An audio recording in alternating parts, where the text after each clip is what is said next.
আসসালামু আলাইকুম রহমতুল্লাহ। একটি চুলই যথেষ্ট যে কাউকে আপনার নিয়ন্ত্রণে আনার জন্য। একটি চুলই যথেষ্ট হয়ে যাবে। আপনি যাকে আপনার আপন করে পেতে চান, আপনি যাকে আপনার নিজ করে পেতে চান, তার একটি চুল নেবেন, আর আমি যেভাবে বলবো সেভাবে আমল করবেন। সে আপনার নিয়ন্ত্রণে এসে যাবে, সে আপনার পাগল পারা হয়ে যাবে, সে আপনারা বাধ্য হয়ে যাবে। প্রিয় দর্শক, খুবই কার্যকরী পাওয়ারফুল একটি আমল। তবে আমলটি কিভাবে করবেন বিস্তারিত ভাবে আমি আলোচনা করব। আলোচনা করার আগে আপনাদের কাছে একটা আবেদন, যারা আমার চ্যানেলের মধ্যে নতুন আছেন অবশ্যই চ্যানেলটি সাবস্ক্রাইব করে পাশে থেকে বেল আইকনটি বাজিয়ে দেন। প্রিয় দর্শক,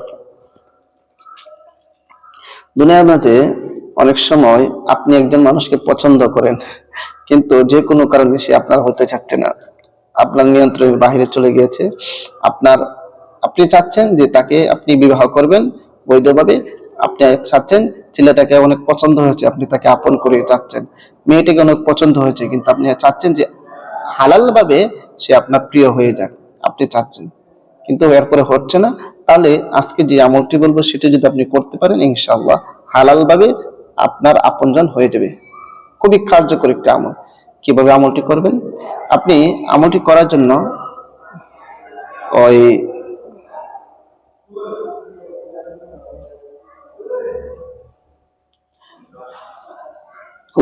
আমলটি করার জন্য যার জন্য আমলটি করবেন তার চুল, মাথার চুল সংগ্রহ করে নেবেন। যদি ছেলের জন্য করেন মাথার চুল, মেয়ের জন্য মাথার চুল, আর যদি মনে পুরুষদের যদি দাড়ি হয় তাহলে হবে। চুল আনবেন, আনার পর যে কোনো সময় আপনি আমলটি করতে পারেন, তবে গভীর রাত্রে নিরিবিলি স্থানের মধ্যে বসে আমলটি করলে সবচেয়ে ভালো। তাই আমার সাজেস্ট থাকবে যে গভীর রাত্রে আমলটি করতে, যেন কেউ আপনাকে ডিস্টার্ব না করে। আমলটি করার আগে সর্বপ্রথম 3 বার ইস্তিগফার পড়ে নেবেন। আস্তাগফিরুল্লাহ রাব্বি মিন কুল্লি যামবি ওয়া আতুবু ইলাইহি, লা হাওলা ওয়ালা কুওয়াতা ইল্লা বিল্লাহি আলিয়্যিল আযীম। 3 বার ইস্তিগফার এবং 3 বার যে কোনো দুরূদ শরীফ পড়ে নেবেন। আমি দুরূদ ইব্রাহিম পড়তেছি। আল্লাহুম্মা সাল্লি আলা মুহাম্মাদিন ওয়া আলা আলি মুহাম্মাদ কামা সাল্লাইতা আলা ইব্রাহিম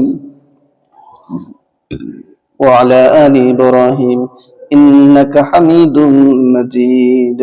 اللهم بارك على محمد وعلى آل محمد كما باركت على إبراهيم وعلى آل إبراهيم إنك حميد مجيد. এরকম ভাবে 3 বার ইস্তিগফার এবং 3 বার দুরূদ শরীফ পড়া যখন শেষ হয়ে যাবে, এরপরে এই চুলটা আপনার হাতে নেবেন, হাতে নিয়ে পড়বেন وألقيت عليك محبة مني وألقيت عليك محبة مني وألقيت عليك محبة مني। 3 বার পরে ওই চুলের মাঝে 3টি ফু বা দম করবেন। আবারও শেষে যে কোনো দুরূদ শরীফ পারেন 3 বার পড়ে নেবেন, সাল্লাল্লাহু আলাইহি ওয়াসাল্লাম, সাল্লাল্লাহু আলাইহি ওয়াসাল্লাম, সাল্লাল্লাহু আলাইহি ওয়াসাল্লাম। এরপর আরো 2টি ফু বা দম করে নেবেন সেই চুলের মাঝে। এবং ফু দেওয়ার সময় যার জন্য আপনি আমলটি করতেছেন অবশ্যই তার নামটা, তার মায়ের নাম মনে মনে আপনি নেবেন। আপনার আমল করা শেষ। এখন সেই চুলগুলো কি করবেন? সেই চুলগুলো আপনি একটি কবরস্থানে নিয়ে সেগুলো দাফন করে দিবেন, এবং আপনি ফলাফল দ্রুতই পেয়ে যাবেন। 2-3 দিনের ভিতরে আপনি ফলাফল পেয়ে যাবেন। এরপর যদি আপনি ফলাফল না পান, তাহলে আপনার মনে করতে হবে হয়তো আপনার আমলটি সহি শুদ্ধ হয়নি, তাই আবারও আপনি আমলটি করবেন। এরপরে যদি দেখেন আবারও হচ্ছে না, আবারও করবেন। 3 বার আপনি আমলটি করবেন, 2-3 বার আপনি আমলটি করবেন, এবং 3 দিনের ভিতরে কাজ হবে। যদি কাজ না হয় তাহলে আবার আমল করবেন। এভাবে 3 বার করার পর যদি আমল কাজ না হয়, তাহলে মনে করতে হবে যে হয়তো এটার মধ্যে আপনার কল্যাণ রাখেন আল্লাহ তাআলা, এই জন্য এরকম হচ্ছে, এটা হবে না। সুতরাং আল্লাহ তাআলা যেটা ভালো মনে করেন আপনার জন্য সেটাই করবেন, শুধু আপনার জন্য এটা কল্যাণকর হবে না, এই জন্য হচ্ছে না। সুতরাং আপনি এটা বাদ দিয়ে দেবেন, আল্লাহর উপর ভরসা রেখে, তকদিরের উপর ভরসা রেখে সেটা বাদ দিয়ে দেবেন, এবং নিজেকে সহি শুদ্ধভাবে করে নেবেন। আল্লাহর কাছে দোয়া করবেন আপনার জন্য যে ভালো হয় তাকে যেন আপনার জীবন সঙ্গী করে দেয়, এভাবে আল্লাহর কাছে দোয়া করবেন।